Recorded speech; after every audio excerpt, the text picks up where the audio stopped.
I'm Jolene. I'm Maddie. And you're watching the Mavpuckcast.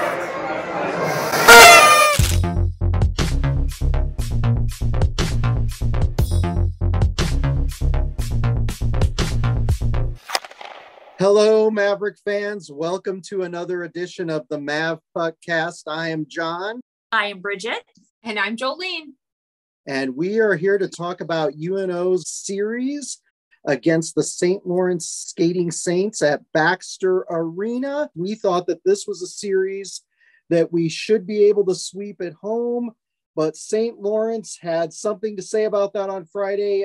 No scoring in the first period on Friday night. The first goal was for UNO. It was Ty Mueller with 5:17 left in the second period. It was a nifty little chip shot from Johnny Tyconic. So Jolene, what did you think when UNO got up 1-0? What did you think of the goal? What did you think of UNO's chances at that point in the game? At that point in the game, I thought that goal was probably our turning point. We've played really well in the second period throughout the year. We looked flat in the first. It was lots of missed passes. I think St. Lawrence was a better team than people gave credit for. Lots of forechecking, lots of, pressuring the puck. So when we got that goal, one, in front of that sellout crowd, it was electric. It really got the crowd into it. So I thought we had a lot of momentum after that goal. What did you think, Bridget? A lot of the guys had been off, obviously, since December 11th. A couple of them had only gotten in a few skates since then, official skates anyway. And you could definitely see that through the first period on Friday night. So like you said, that crowd of over 7,500 paid attendance was key to kind of getting life back in the building at Baxter. I think that really made a big difference. This St. Lawrence team was game coming in, and they got the next goal. And it was a familiar face, former Mav. Josh Boyer gets the goal, ties it up. We end regulation tied 1-1, and it goes to overtime. Ultimately, St. Lawrence gets it done in OT, but fans who kind of sit on our side of the ice behind the UNO bench thought that Berg was skating off the ice for a change, because ultimately not having Berg in the play is what led to that goal by St. Lawrence. But Bridget and I went back and watched the webcast, which is shot from the other side of the ice.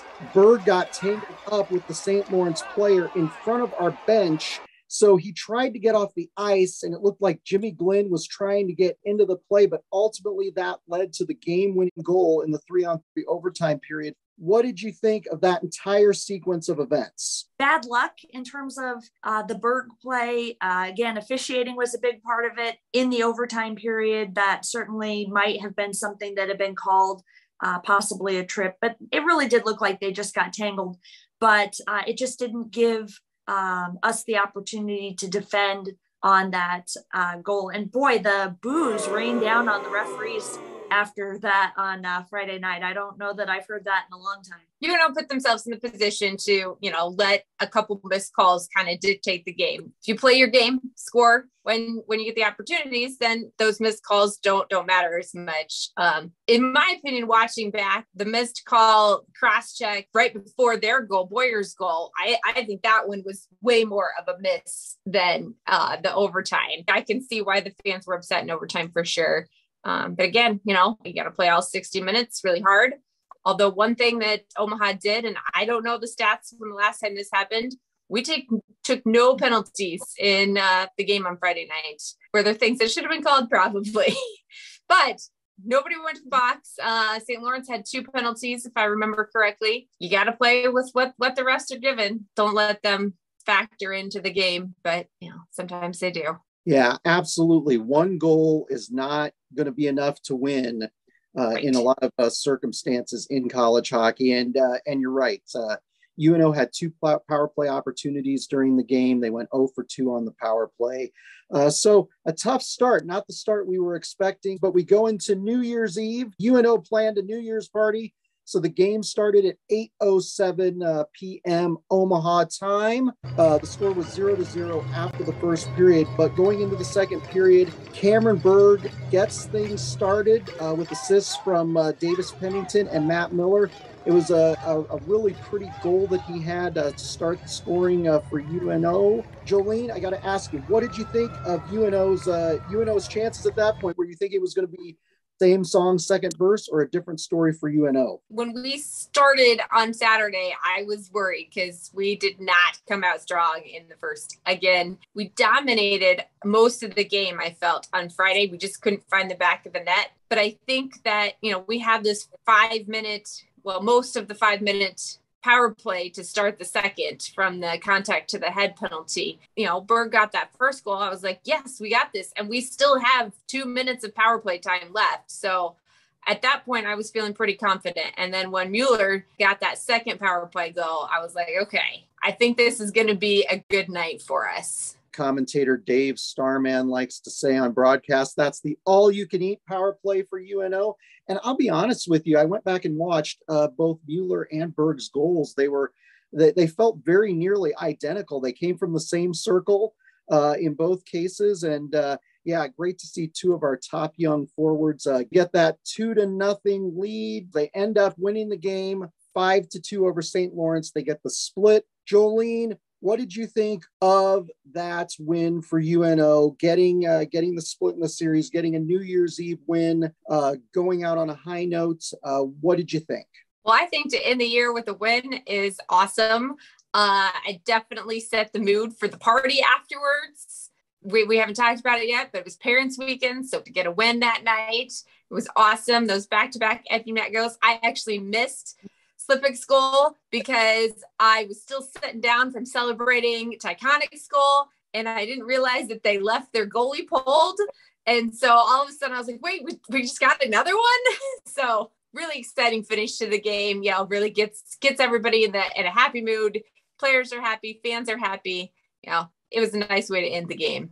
Yeah, you definitely didn't want to go into that New Year's Eve party having got by St. Lawrence. That would not have been a fun way to go into that party, but UNO gets the job done. They end 2022 on a high note. We had our post-game fight song celebration. Now, normally this is an exciting bit when we have a home series and we have a win. I will include the lobby fight song celebration, which is always very exciting. But because we were having a New Year's party, they decided to do the post-game fight song celebration on the ice after the game. And I remember when UNO first moved into Baxter Arena, there had been some talk that they might do the fight song on the ice after games because our lobby is relatively small. I've got to ask both of you what you thought of it. I don't think it worked out that well, but Jolene, I'll ask you first. What did you think of the post-game fight song celebration on the ice?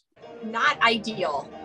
So logistically, it didn't work. One, they didn't tell anybody that that's what was going to happen. So I think a lot of people may have went to the lobby expecting it there and didn't know that they were staying on the ice. And then they had the dueling pianos play the fight song while they sang it, which they did an awesome job playing the fight song, which they did throughout the night after each goal and everything in the intermissions. But you couldn't hear the players sing at all. I think they could have made it better if they had just gone to center ice, just held the mic and let them sing. No music at all. It would have been a little bit better. It just seemed a little awkward, but I'm glad that they still did it and they didn't just skip it. No accompaniment would have been much better. There was no way to calibrate that so that you could get the volume of the guys with that song. Like Jolene said, it was kind of odd. They skated down to the end of the ice. We thought, what are they doing here?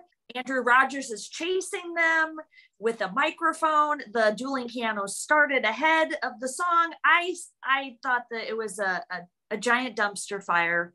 Good intent, poorly executed. But again, I think that they should reserve this only for absolute necessity because you just miss that electric energy from the lobby fight song celebration. Absolutely right. So I've got to ask both of you, who is your player of the week? Bridge, I'll start with you. Who did you like this weekend? I have to say, there were a lot of choices this weekend. I was once again impressed by balanced scoring. There was no one player that was just clearly dominant. I had a list of about 5 that I was considering for my choices. I even thought that the goaltending was great this weekend. Some good saves by both goalies. I thought, there were a lot of candidates, but I am going to pick sophomore Ty Mueller as my player. He, of course, got the scoring started on Friday night. He had a great goal on Saturday night, and I noticed him just making some great plays around the ice. And I just think that he added a lot of spark and energy, especially, like I said, getting that scoring going on Friday night when they had come out so listless in the first period. I think that really made a difference. So my pick is Ty Mueller. How about you, Jolene?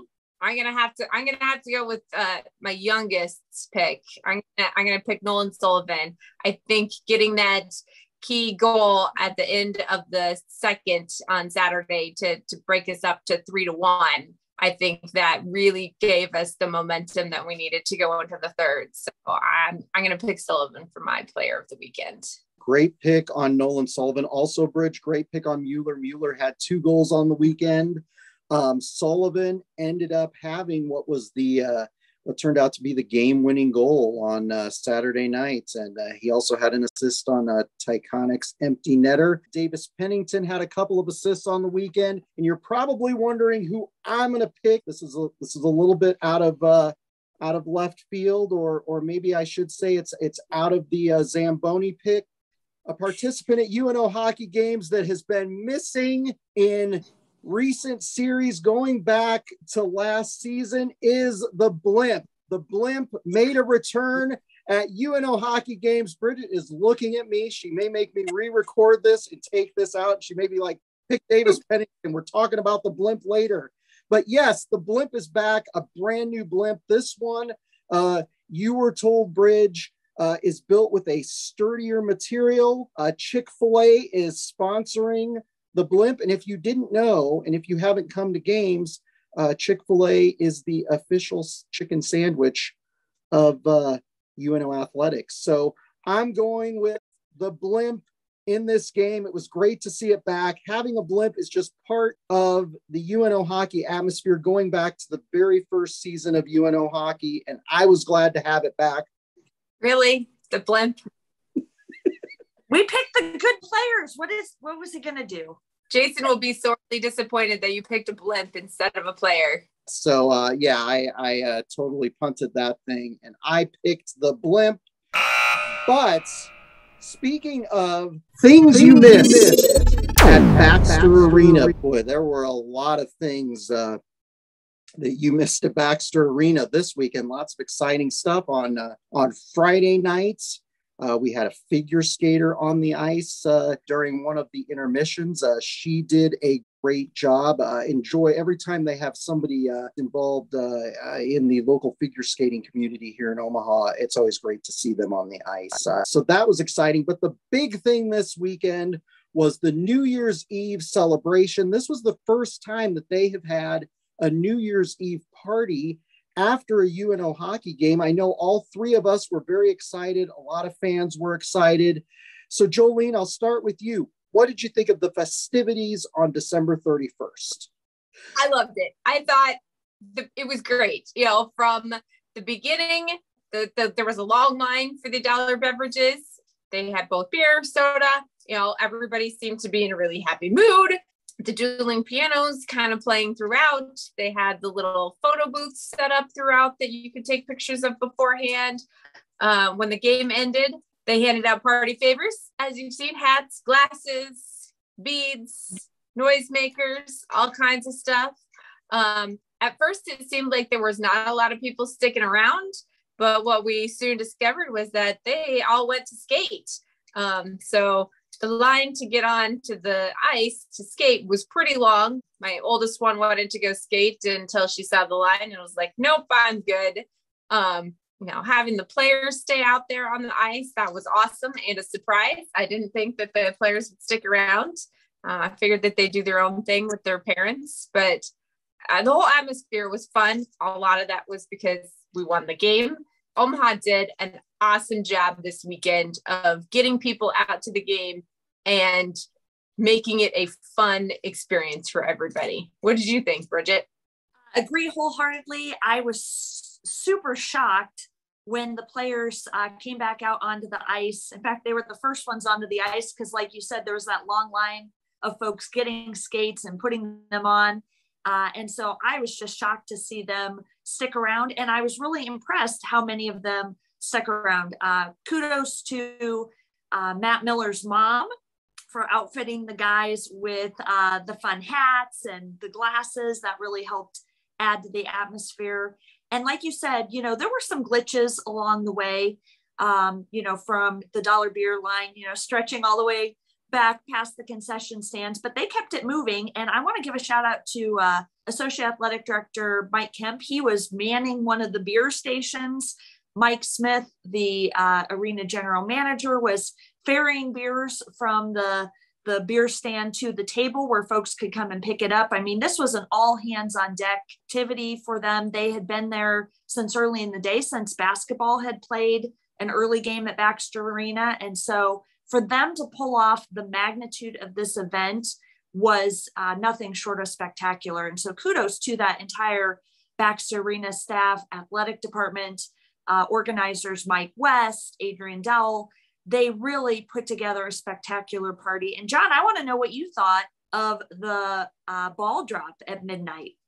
Yeah, I thought the ball drop was great. And I thought it was a really cool touch to drop the scoreboard, drop the Jumbotron at center ice as the ball was falling, as we counted down to midnight. I thought that was really cool. And then they had fireworks on the Jumbotron screen, which I thought was really, really cool. Yeah, people were in little pockets around the arena. A lot of the people were at the club lounge, which was open for everybody. You didn't have to be a club seat holder after the game to go there, so you could go there and get beverages, and you could get some snacks. They had popcorn balls, and then I think they had like bagel chips available for fans to get. So I thought that was a neat little thing. I thought the dueling pianos were great. They were a lot of fun. They added a lot to the atmosphere. I just thought the whole thing was great. And as a proof of concept, as the first time doing this, I think a lot of things went really, really well. And I think there are a lot of opportunities to improve this in the future. But I think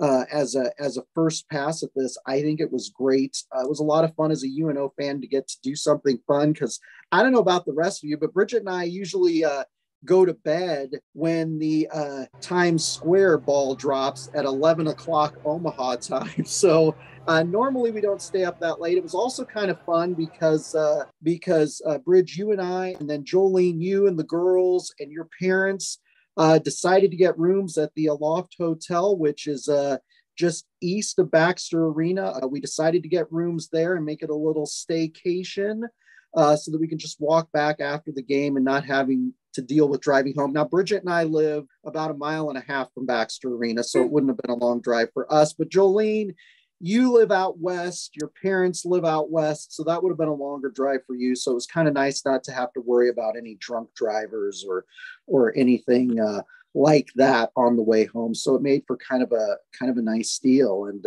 I just like the event, and I hope they continue to do this in the future. I don't know if we'll have a New Year's series again next year, but I hope they try to make this happen again in the future. I agree. It was a lot of fun. All the feedback I've gotten from everybody that I talked to last night, seen online, and talked to some people today, everybody had a positive opinion. They thought it was great. Seeing the players interact with the fans on the ice was awesome. They definitely were helping people that couldn't skate as well, helping them, giving them some tips and helping them out. And the players were just having a lot of fun. They got to stay on the ice. Some of them stayed on the ice when the ball dropped, and, they were definitely enjoying that experience, I think. So, all around wonderful experience. Big thanks to all of the employees that had to stay late and work the event. Hopefully they had some fun too. I remember back when I was on the Blue Line Club board of directors, and in every intervening year since running Mavpuck.com, one of the events that fans really loved over the years is the Skate with the Mavs. And they've tried different formats for it. There have been some years where they've only allowed kids, like 12 and under on the ice with the players. But I thought it was really nice that everybody got to skate with the players, because I think it's nice for the adult fans to get to interact with the guys. It's also nice for the teenage girls to get to take their pictures with the guys, because I saw some of that going on. That's just it's a neat deal. And people were getting autographs on their party hats like Jolene is wearing. So somebody must have had a silver or gold Sharpie to get that done, which I thought was kind of cool. So yeah, thanks to UNO for doing that. Thanks to all of the staff members who were involved. And certainly thanks to Adrian Dowell, Mike West, and Mike Smith for making this thing happen, because it was a lot of fun, and hopefully we'll see it again.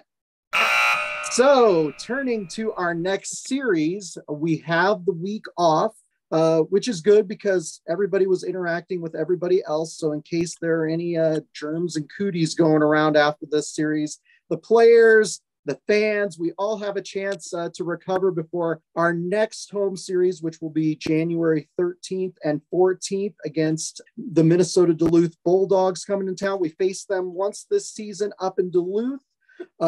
We had a fairly successful series against them up in Duluth. They're a team that has been struggling this season. A lot of fans have been talking about that this season. It's kind of sad to see, because Duluth was my national championship pick on the very first episode this season when Jason and I did our conference picks and our national championship contenders for the season. So they are 8-10 overall, 4-6 in the NCHC. They will have a home-and-home series against Bemidji State before they come into Baxter Arena. So they're going to have a 2-game tune-up before they come in. It should be noted, and Katie Collins pointed this out in the Mavpuck.com Facebook group, that junior defenseman Blake Biondi will be out with a shoulder injury. It looks like he's going to be out the rest of the season. He is a talented defenseman for the Bulldogs. UMD, if you are a hockey fan and you are watching the World Junior Championships, UMD has 2 players on the USA team, defenseman Wyatt Kaiser and forward Dominic James. The player that I would encourage fans to watch, and he's a name that we heard when we played Duluth this last fall, freshman forward Ben Steeves has 12 goals and 3 assists on the season. I'll start with you, Bridge. What do you think about Duluth coming in? What's your prediction for our first series of the year in NCHC conference play? Duluth is not the Duluth team of previous years, although they generally turn on the afterburners in the second part of the season. I think that there's going to be a battle at Baxter Arena. The Bulldogs do have a lot of scoring talent. I think I'm going to pick a Maverick sweep for the new year for our first series. Coach Cabinet said in that post-game press conference that he was going to put on a little mini training camp for the Mavs during this bye week. So I think that will get them, as you said, tuned up for this series. And they know that every conference series is critical. They've said that their goal this year is to make the Frozen Face-Off and hopefully beyond. And every conference point is going to be critical. So I think that they're going to be up for this series. What do you think, Jolene? Duluth is a tricky one this year. They've definitely not played as well as a lot of people had thought that they would. We did really well when we went up there, taking 4 of the 6 points. We've played better on the road this year than we have at home. So I'm not quite sure why that is. The stats don't lie. That's kind of what it's been. So I have a feeling that one of those 2 games is going to go to overtime, but I don't know how that's going to end up. So I'm just going to pick a split. I don't know if you're going to make me pick which game is which. I would guess if I had to pick, I would guess we lose Friday and we win Saturday. Bridge going with the sweep, Jolene going with the splits. UNO currently sits 4th place in the NCHC standings with 15 points. UMD sits in 6th place with 13 points. So this is a critical series to start the second half of conference play. I've got to say, I think I'm going to go with Jolene on this, and I'm going to pick a split. I can't underestimate a Scott Sandelin coach team in the second half of the season. And I know that they had their struggles in the first half, but for some reason, I just have an inkling that they might be able to turn it on. in the second half and get things going and things back on track more like their fans are used to seeing. But who knows? UNO is really good about playing up to top competition. Like Jolene, I'm going to say we lose on Friday and we come back and win on Saturday. I want to note that the Friday game is at 7:37 p.m. Omaha time. That game will be on the CBS Sports Network. And then the Saturday game will be 7:07 p.m. at Baxter Arena. It should be exciting to see what kind of play the UNO hockey team has in store during the second half of this season. Be sure to follow Mavpuck on Facebook, Twitter, Instagram. You can find links at mavpuck.com as well as back episodes of this podcast. But until next time, go Mavs. Go Mavs. Happy New Year and go Mavs.